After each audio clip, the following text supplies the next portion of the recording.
Hello and welcome to Women in Post, a podcast and web series for women in post-production by Women in Post-Production. Today on the show, we'll be speaking with Tula. If you've done your job and everything works and everything falls together, that one thing that you're struggling with, if you remove it, the story is going to move faster. Tula, how are you doing today? I am doing great. I thought we could just start by talking a little bit about how you got interested in film and go from there. How does that sound to you? Sure, that's a great start, yes. So I was born and brought up in India, and as you know, the Indian film industry is one of the largest in the world, but I never imagined that I would be a part of it. I studied sociology in undergrad, and then while I was studying in undergrad, my professor in English said to me, "Oh, you're a great writer. Maybe you should start writing for the college magazine." And I ended up becoming the editor, and I really got interested in journalism. So after doing my undergrad, I did a one-year course in mass communications in Bombay, and it changed my life. I discovered filmmaking there. And I really enjoyed editing and the control that you can have in post-production. I worked in an ad agency for a couple of years as an agency producer. And then I decided to come to grad school in America. And I ended up at Syracuse University, where I now teach. After graduating from Syracuse, I moved to New York City. And that's where I really became an editor. I worked at MTV Networks for a couple of years as a production coordinator, and then I switched to editing. When I started editing, we were using celluloid, so some films were on 16 and some were on 35 at that time. That's very different from how it is now. Yes, it is so different. But I am actually very happy and very glad that I was trained in celluloid and film because I think it made us better editors in some way. And we just could not add a dissolve whenever we wanted or, any effects. Everything had to go through a lab. And I know that my students, for instance, the way they edit, they just slip some things into a timeline and then they, just like mush it together. We could not do that. So what did you do? What did it feel like to be working with film? I loved it. I started off as an assistant editor and I had to keep track of every frame of film. And, we had these books where we stuck the frames and the picture and sound came to us from the lab. We had to sync it up and code it. And then, so there was a whole different system than what exists today. But it was really very, very good training. And I think just made you very precise. And to be honest, I would not go back to film editing now. I just think digital editing, nonlinear, whatever you want to call it, is just so much easier. In terms of, you don't have to constantly worry about sync and, slipping. It's so much easier. But the precision that I learned in film editing is something that I'm very glad I had. Mm-hmm, mm-hmm. That's actually how I got my first taste of editing was with film. We had this class in high school, which was actually music class. And we were recording some drum equipment and the teacher just happened to bring in like a reel of film to show how we would splice together a music track. So I got to cut it with like a little razor and use a little piece of tape. And I just thought that was so cool. There was something about it like intangibly like satisfying about taping something together like that. Yeah. So when I ended up working for really big movies, for Mira, Nair. I did Salaam, Bombay, which ended up getting nominated for an Academy Award in 1989. I think it was nominated. And then, for Spike Lee and Do the Right Thing and Malcolm X and all these films, before a screening, we had to double splice everything and people don't, I don't even know if people know what splice means. But, you know, the tape, and it was a process. It was a process. What does double splice mean? Double splice means that you splice both sides of the film, because when you're just editing on a flatbed, you only tape one side, and it's a 4-sprocket splice so that, you know, it goes faster and it stays together. But then when you're running it through the projector, you can see that tape. So for a screening, we would have to take that splice off and then do a 2-sprocket splice on either side of each edit. That's such a detailed... Yeah, it's very, very detailed. It took a lot of precision. And there was a time when I was working on Malcolm X. So we used to, you know, so the film would get shot, you know, it would get sent to the lab, it would get developed.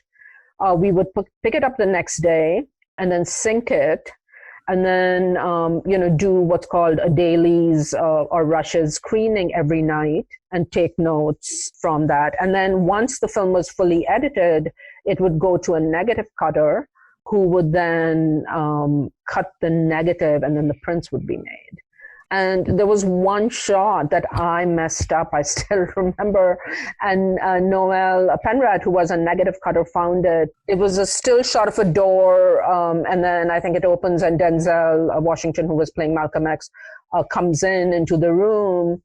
And when the film was put together, there were a few frames missing from it. Mm-hmm. And nobody caught it because it was a still door, but Noel caught it. And that film we had to replace that take and use something else in the final film. Wow. It was only when we were, you know, we used to call it reconstituting. So all these little scraps of film, everything had to be put together back in a reel that, you know, that you did not use, and, you know, so that it could be archived in the studio archives. That's when we found the few frames that had been missing. So instead of being taped onto the beginning of the shot, it had gone taped to the end. I don't know which apprentice did that, but somebody. Wow. That is just an insane amount of work. Yeah, in digital editing, you don't have any of that. But I feel that in digital editing, things disappear, and you know, the computer crashes, and we didn't have those kinds of issues. You know, the film would sometimes get chewed up in the projector and things like that, but you could always get another print of it. How did you get another print of it? Because the negative was always kept in the negative lab, you know, so you could call Duart, or I used to work in New York City, and a lot of the stuff was printed at Duart, which I don't think exists anymore, or Technicolor, and you could just call them and say, give me a different, you know, another print of it, and they would just make another print. 1 year, I think it was like 1993, I worked on a short film for Channel 4 in England, and we edited it in New York. It was shot in India, it was edited in New York City, and then it was sent to England, to London, to get printed. And something went wrong in the lab, and it was 16 millimeters. So when they were printing it, they had every alternate shot. So it was 2 rolls, A and B rolls of negative, and part of one of the rolls got completely destroyed. Yes, and so actually the filmmaker had to go back to India to film again. It's a story about 2 young girls who are on a train, and this guy is chasing them, basically, and by the time the director, Denal Stafford, went back, the girls had grown up because they'd hit puberty. So it was a real challenge to, I had to go to London. So it was actually great because I got to London, go to London in the summer for a couple of weeks so we could re-edit the film with the new footage. Mm-hmm, mm-hmm. Wow. When they're taking that footage and they're processing it to give you something to use, is it the same process as like a 35 millimeter camera uses film? You know, you dunk it in the chemicals and swish it around. Yeah, it's just like that. It's exactly like that. So what's really very interesting is I was one of the first editors in New York City in 93, 94 who got trained on Avid through the IATSE 771, the union at that time. Mm-hmm. And it was a whole new world suddenly. And what's so interesting now is that, some of the terminology that's used in Avid, and I think Premiere uses the same thing, what's a bin, and, what the trim, and, all these terms were really there for editors who'd been editing for, decades, some of them, and some had just started, but so that they understood the terminology.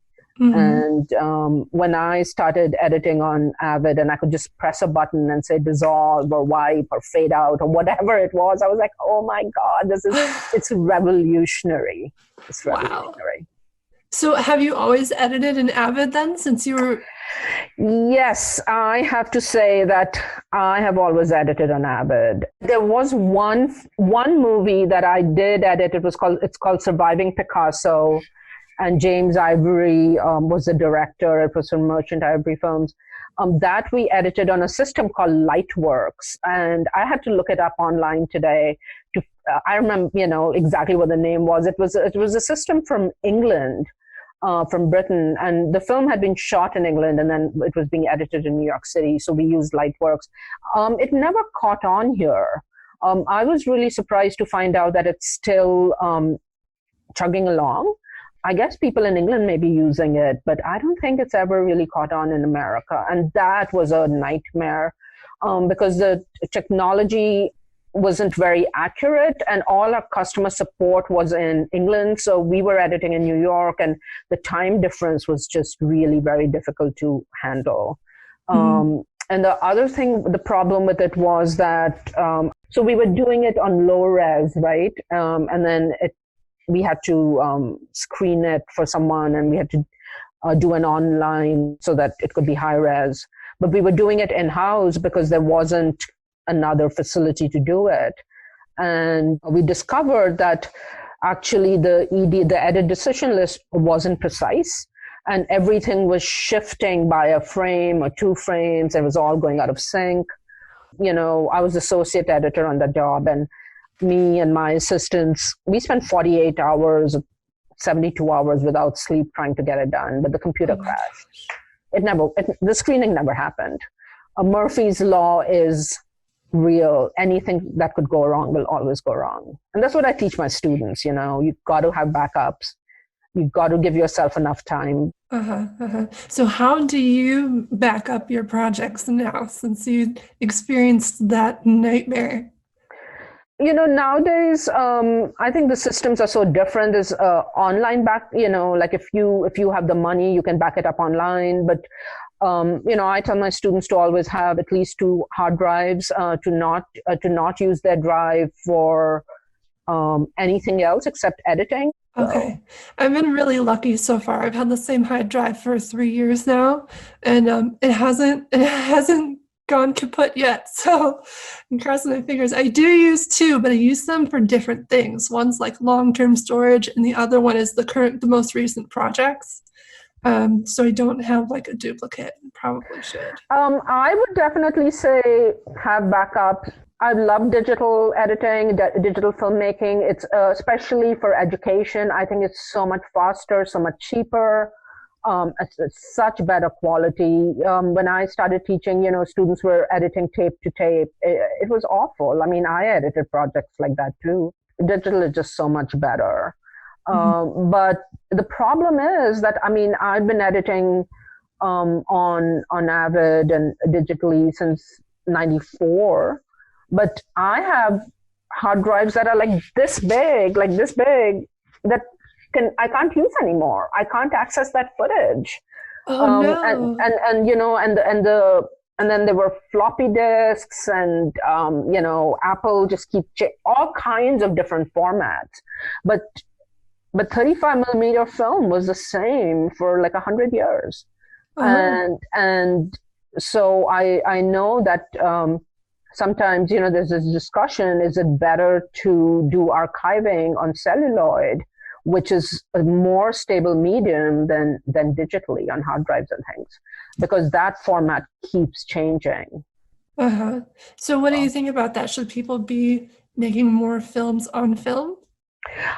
There are certain directors who still shoot on film, like Christopher Nolan, but it's become so expensive to do that. I do think that there needs to be a mixture of things. I think it should be dictated by the project that you're doing and how much budget you have. Mm-hmm. But what I find really fascinating now is that in some ways we have gone back to the process that was used for filming when we were doing it on celluloid, which is that the cameras are recording one thing, but the sound is being recorded on a Zoom or a Tascam or an iPhone or whatever technology is being used, and then you have to sync it, and then you have to edit it, and then then there's if you're shooting in 4K, you may not be or 6K or whatever, you may not be editing it on that. You may be editing it in a lower resolution. So then you're going back and you're matching it up, and the online, or what we used to call negative cutting. So some of those things are now actually, we're going back to the processes that existed for 100 years. And I think that's really actually very good. That's fascinating. So as one of the first people to learn Avid, and I've heard that there are a lot more female editors and female post-production workers before the digital age of film. Were there more women working alongside you when you first got started on Avid? That's a good question.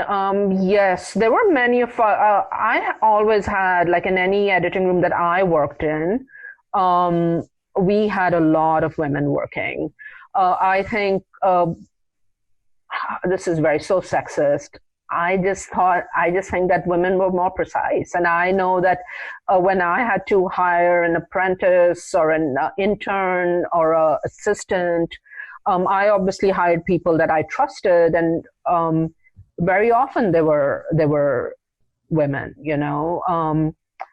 The whole industry has changed, because I think earlier we used to have interns, we used to have apprentices, assistants, associate, editor. So there was a big sound design team, sound editing team. It was very different. I know that I personally, in the late 90s, I was suddenly expected to do all the jobs that like 6 different people did.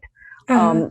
I was not given an assistant. I had to digitize all the footage, log it all, edit, or, do what we call picture editing, do the entire story. But then I had to go through it, do all the sound editing, sound design. I had to do the graphics, the visual effects, the color correction, all myself. And sometimes it was a learning process. There were some shows that I worked on, especially for TV, more than film at that point, that I was terrible at. And, it was just a nightmare. I still remember it. That producer, thank God, liked me. And, then I edited different other shows for her, in which I got much better. Uh-huh.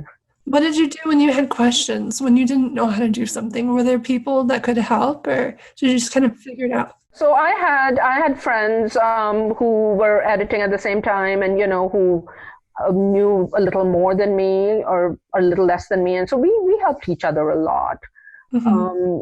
In New York, especially, there used to be editing suites, and we were all together, one room after the other. I mean, I edited a lot in a place called Sound One on Broadway, and it doesn't exist anymore. It closed down, and it's sad, I mean, I just feel the industry has changed so much, and I think it's become more isolated, actually, because of the technology, because of the steam decks, etc. You could not just have them in your room or in a house or in an apartment, wherever, and you all went somewhere. So you saw each other more. You had more of a sense of community. I think nowadays people are editing wherever, which I think is great to some extent. It gives you more flexibility. and it's more accessible to everyone. But that sense of community, I think, is much less. And that is why I must say that I really enjoy the community that's been created on Facebook in groups like Women in Post, and I guess I'm a part of that world as an old timer, and I'm not looking for jobs, but it's helpful for me to place students in there and encourage them and give them some support through it. Mm-hmm. I never really thought about how it would be so different to be an editor on film and digital, in that, like, what you're saying is now we have to do everything. Mm-hmm. Everybody's expected to do or learn every single thing. But before, there was so much physical nature to it that you didn't. You had to have teams of people. Like, yes. That's just like a mind-blowing thing. Like, my mind is just going crazy right now. Because it's a big obstacle for people. A lot of people think, well, I'm not ready to put myself up for this position. I'm not ready for this, or I need to prove my skill in this, or they have questions about their own capability because there's so much to learn. It really holds people back. But like, even people like you had questions, and you're such a successful editor. I think it's important for people to know that they can have questions and still pursue their career. Right. You don't have to know everything. And so I guess that's what I'm saying, is that we gave each other a chance, and if somebody came in and they didn't know how to do coding or how to log film, we used to sit with these with the rewinds, and you had to look through the frame and write down the number and all that. We taught people how to do it, and there was much more patience, I think, with each other, much more compassion, and it was not so cutthroat. Obviously, some people worked out, and some people you never hired again when you got the next job, but that is in everything. Mm-hmm. There were people who never wanted to work with me again, and that's fine, but you found your community, which I think is so much harder now. It's much more isolated, and I think that training doesn't happen. I know that technically I learned editing on the job. I learned it in school, but I learned it on the job. But what I really learned was how to edit by standing behind the shoulders of, editors like Barry Alexander Brown, who edited Salaam, Bombay. And then he liked my work, and then he took me to do the right thing with Spike. And I would be in the room with him and the director and watch every edit and see where he cut or where he didn't, or how he spoke to Mira, Nair, or to Spike, and how they would come to a decision to change things. Mm-hmm, mm-hmm. In digital editing, you are not in the room, right, with the editor and the director. Sometimes you're working off when they're not working. That's when you're working, or you're working in a different room, setting things up for them. So you don't get that benefit of learning storytelling, mm-hmm. and how to communicate with each other. And I think that has been lost. It's a huge loss. What are some of the things that they would look for in the editing room that you picked up from them, and their choices maybe of where to cut and how to build the story? I learned a lot on Salaam, Bombay. That was, I was working as a production I'd worked with Mira on a documentary, and then she left to go to India to film, and so I then worked as a production coordinator at MTV Networks. For VH1, Nickelodeon, Nick at Night, and then she came back. So I quit my job at MTV to work with her, and I was like a assistant. There was another editor who, Mary Ellen Porto, who's an excellent sound. She's gone into sound design now, which was her first love. But I think on Salaam, Bombay, she helped with the picture editing.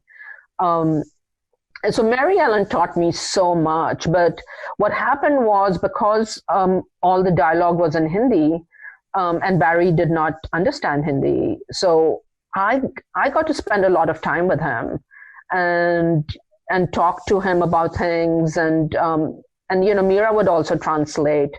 And it was just the way the story was told. So what was really, a funny story was that, we would edit the film and then we would do screenings. And because the movie was not subtitled, most of our audience was English speaking, right? They didn't understand Hindi. And there was one screening I remember very clearly. So Mira had a group of people who was sitting with her in the small theater. And she was translating, and then I was sitting with some people in another part of the auditorium of the theater doing the translation. Salaam, Bombay is a story about street children in Bombay. And so the language is very rough, and there's a lot of cursing. And so I would not translate every motherfucker, sister fucker, whatever the curse was.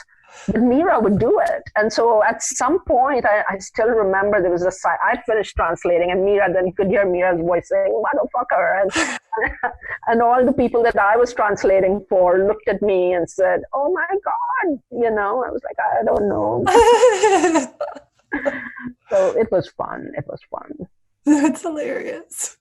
So with digital, I think it's been a revolution that has made filmmaking and visual storytelling so democratic and so accessible to people. Now anyone, as we see, can just pick up their phone and film some footage and just edit it on their phone or on a computer and just put it up. I mean, whether it's on YouTube, Vimeo, wherever it is, and live streaming their what they're doing, whether they're cooking or playing video games, doing makeup on Twitch or, whatever it is, it's just amazing to me. And that is such a joy, that to see everybody can have a voice in the world. And even in parts of the world where are so remote, we know what's happening, and especially whether it's fun things or whether it's in human rights crises, we know what's going on. I think that's great. But I do think that something has been lost in the technology shift and, in filmmaking and in, the loss of celluloid. But I guess it wasn't a sustainable, I've thought about it a lot. It wasn't really sustainable, it just used a lot of chemicals, and maybe we can come up with a cleaner way of making films, yeah. So when transitions were a thing in movies before, or were they just straight cuts all the time, or were there special effects that you could apply to the film through chemicals too? So, as an editor, I used cuts. I used cuts mainly, and once in a while we would have a fade out or a fade in or a dissolve or a superimposition or whatever it was. But you had to design it. You had to take your grease pencil and mark it on the film, right? And then send it to the lab, and they would take out the negative and they would create that effect and then send it back to you on one piece of film that you would plop into your reel. So it was very laborious. And one of my favorite openings of a movie that I still screen till today for my classes is the opening of Apocalypse Now, and by Francis Ford Coppola. And it's just amazing to me when you watch it, how intricate it is, and the way he has used sound and picture to tell a story. It like, if you look at it now, it doesn't seem that much because it's so easy to do digitally, but to do it on celluloid at that time took so much vision and so much precision. And hats off to Walter Murch and everybody on that editing team. Wow. So how did you align the image with the audio? like now we can just look at the peaks and Oh, yeah. sometimes even just hit that auto sync button and it just magically happens, but it couldn't have been that way for you. No, so it was the clap, so that had to be marked, and then you had to rely on it. And so there were certain things you learned. So it's like when somebody says "p" or "b," like when your lips come together, and the sound, you could, sometimes there were no sticks, no slates. And so you use that to sync up the footage. When my student said it, I can tell now if the sound is off even by one frame. I can tell, and I like go and check it. And they're like, no, it's in sync. I'm like, no, it's not. It's not. And so there was one documentary that I was hired. It was for PBS. It was called, it was on China and Revolution. And this amazing editor, Jean Chen, was the assistant on it, I think, at that time. I mean, now she's a big time editor. And she hired me to come in for a month to sync up the footage or something like that. And it was all in 16. I still remember there was one scene that I had such a hard time. One, it was a language that I did not speak, so I didn't know what they were saying. And it was a woman, an old woman without teeth, so her lips were very flappy, sitting on like a chair on top of a mountain, on a windy mountain or something, that I was in tears. I can't tell you how long it took me. And then I just sort of left it and I was like, I don't know, Jean will have to come and fix it. Oh my goodness. Yeah. So, I mean, we've all been through those really difficult times where you're like, I don't know what I'm doing, but I guess it'll work out in the long run. So with the students that you have now, I imagine you do a lot of teaching. Do you teach particular subjects in film, or do you teach everything? So I teach production in the television, radio, and film department at the Newhouse School at Syracuse University. So there's Syracuse University, then there's a School of Public Communications, and then in that there's a department of television, radio, film. So I actually teach everything. I don't only teach editing or post-production. I teach story, scripting, pre-production, production, like directing, lighting, all that, and then editing.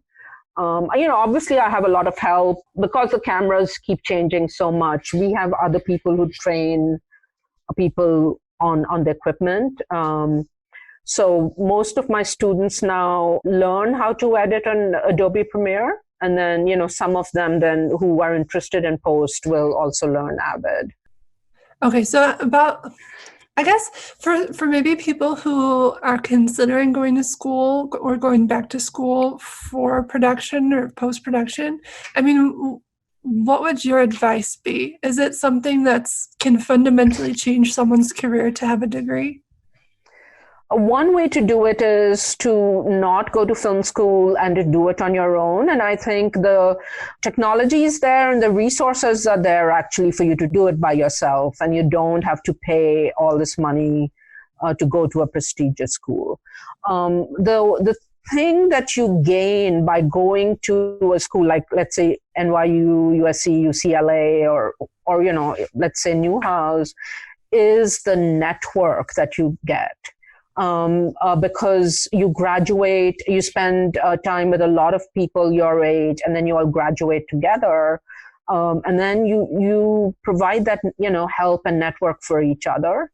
I think what you also gain is access to professors who have experience in the film industry, may have their own networks. And so you get mentoring that you may not get otherwise. I don't believe that everybody really needs to go to a really expensive school for undergrad. I think college debt is out of control, and I think you really need to sort of look at what's affordable. We have so many students at where I teach. It's predominantly white institution, a private institution, and it's very expensive. And the winters are cold. We have like 4 or 5 months of winter. I think it's ridiculous. But, we're one of the top schools, and we have so many students who come from far away because they know it's the best place that the training that they would get, but also the networks that they would have. So I think everybody has to make a decision. But I think, to go to grad school for 1 year, I think is really a very feasible option. And that's what I did. For my undergraduate, I just studied sociology, and then I did a 1 year course in mass communications. And then, I actually came to the Newhouse school, and I did television, radio, film for 1 year. And that transition, coming to America and then meeting people and, getting jobs in New York City really helped me. And that's one of the main reasons why I never moved to Los Angeles at that time. One, LA was very undiverse at that time. It still is, but it's getting more diverse. And I did not know how to drive. I could not move to LA. And third was that I had just moved a lot, and I found my community in New York, and I stayed there. Mm-hmm. So it's a very long-winded answer. I think you have to find your own path. And I think that is the most difficult thing about the entertainment industry, I think. And, I mean fiction, nonfiction, reality TV, all of that. I think the hardest thing is for parents to understand that there is no one way, that everybody has a different path. I meet parents, especially on graduation, and I tell them it's okay, your child will be fine. They will get health insurance at some point in the future. Let them explore for a little bit. Mm-hmm. If you graduate from accounting or whatever else, you get out, you get a good job, you get benefits, you're set. Mm-hmm. But with that excitement of creating new stories all the time, I don't know if everybody has that. Mm-hmm. Yeah, that's something I think that is really unique to our industry. There might be other places too, but I mean, the people that work in post-production, they do it because they love it. And so that people have all these passion projects, which is basically like unpaid work to do the thing that you get paid to do anyway, and they're happy to do it because that's their passion. I think that's really special.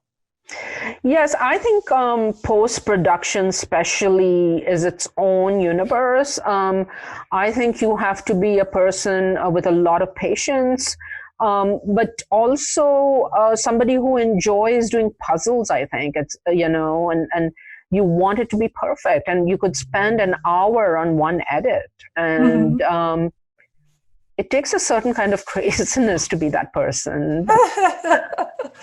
That's right. I feel like every job that I had before this was people would say, it doesn't have to be perfect. You don't have to be a perfectionist. Don't be a perfectionist. And then come to editing and it's like, thank you. Everything needs to be perfect. And that's where people like us, we fit here. Like, and you can feel it. And it's good to have those skills and that like craziness appreciated in something, you know what I mean? Yeah. And what I say is, I'm somebody who can see the forest, but I can also see each tree. And I think that is really a skill, to be able to see the entire story, to see where it's going, what the pacing is and what is necessary, but also to see each scene or each shot, and see how you can move it around to tell a better story. Mm-hmm. And to tell a greater story. Are there any fundamental principles that you teach your students to use in their post-production processes to tell the best story that they can?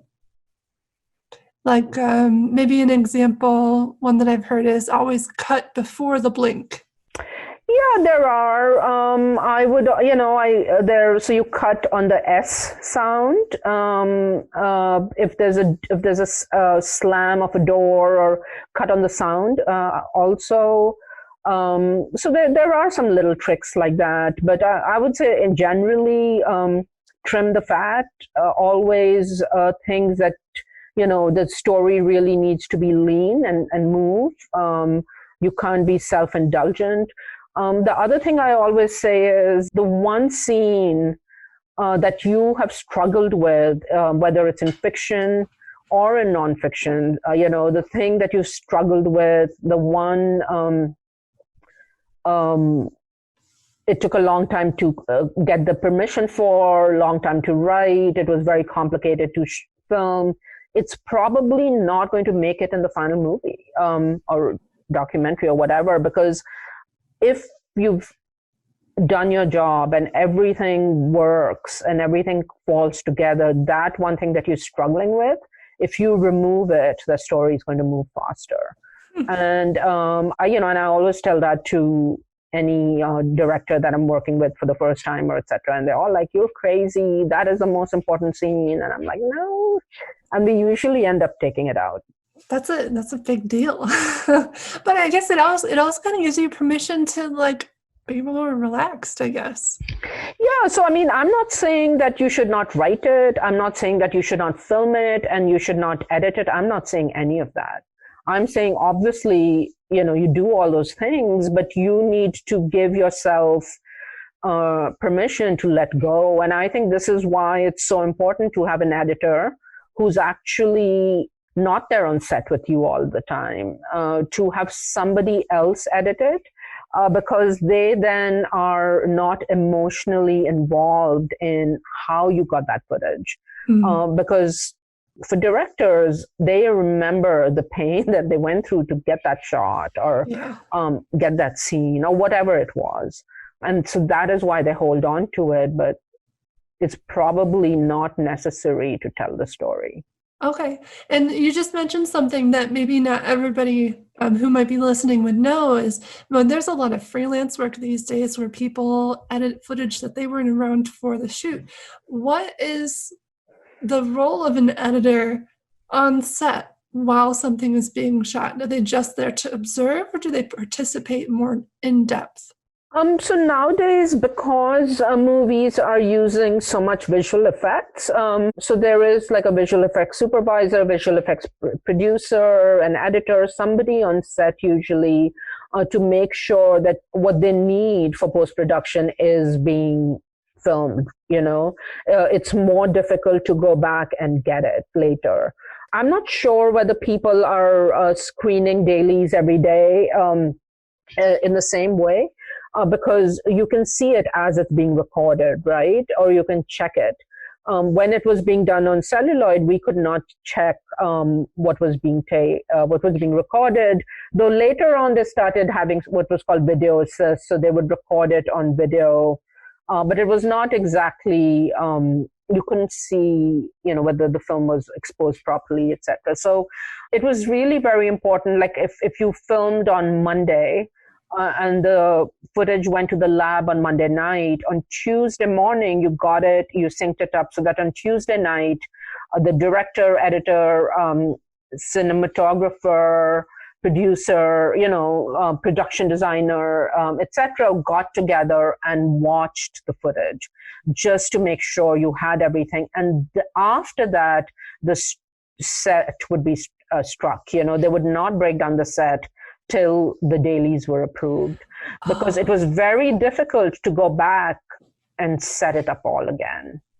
So, and especially for big action scenes, etc., very often the editor was on set or is on set, so that they know that they have all the angles and all the things. What are you looking forward to in the future? That's a great question.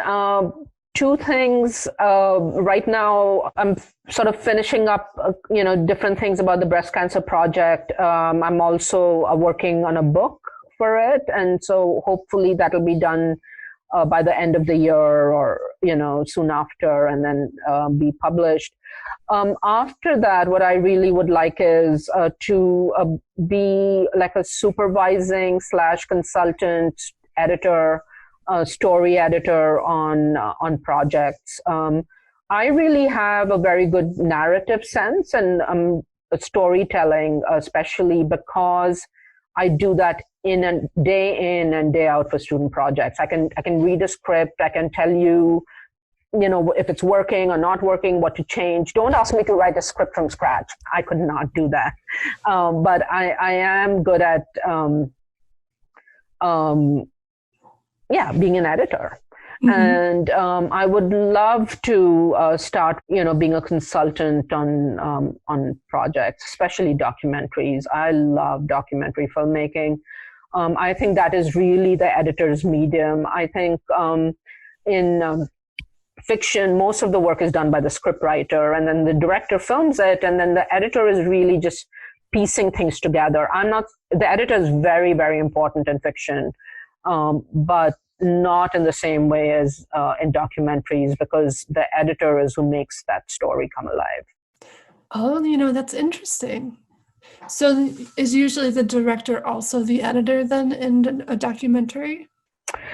In a documentary, sometimes the director is also the editor, but very often not, because I think editing is such a technical skill, and very often they will hire somebody else to do the editing. They may be present all the time, but they may not do it themselves. But what they will do is they will put it together, and then, very often they will bring in a consultant at the rough cut stage and have them give them notes and have them work out the kinks in the story. And then they will go and film a little bit more maybe and restructure the narrative. Mm-hmm. And I think I could really make a difference at that stage, at that level. Very good. Well, I hope it works out for you. Again, thank you so much for coming on the show. So much value, so much information from you. Thank you. Thank you for having me. Thanks for watching. I'd love to hear from you. If you enjoyed this week's episode, give us a like, leave us a question or comment, and share with your friends. Your viewership and support helps promote women working in film. Follow us on Instagram, subscribe to us on YouTube, and join our Patreon community. Interested in being a guest or sponsor on the show? Send me a message. I'd love to hear from you. See you next week on Women in Post.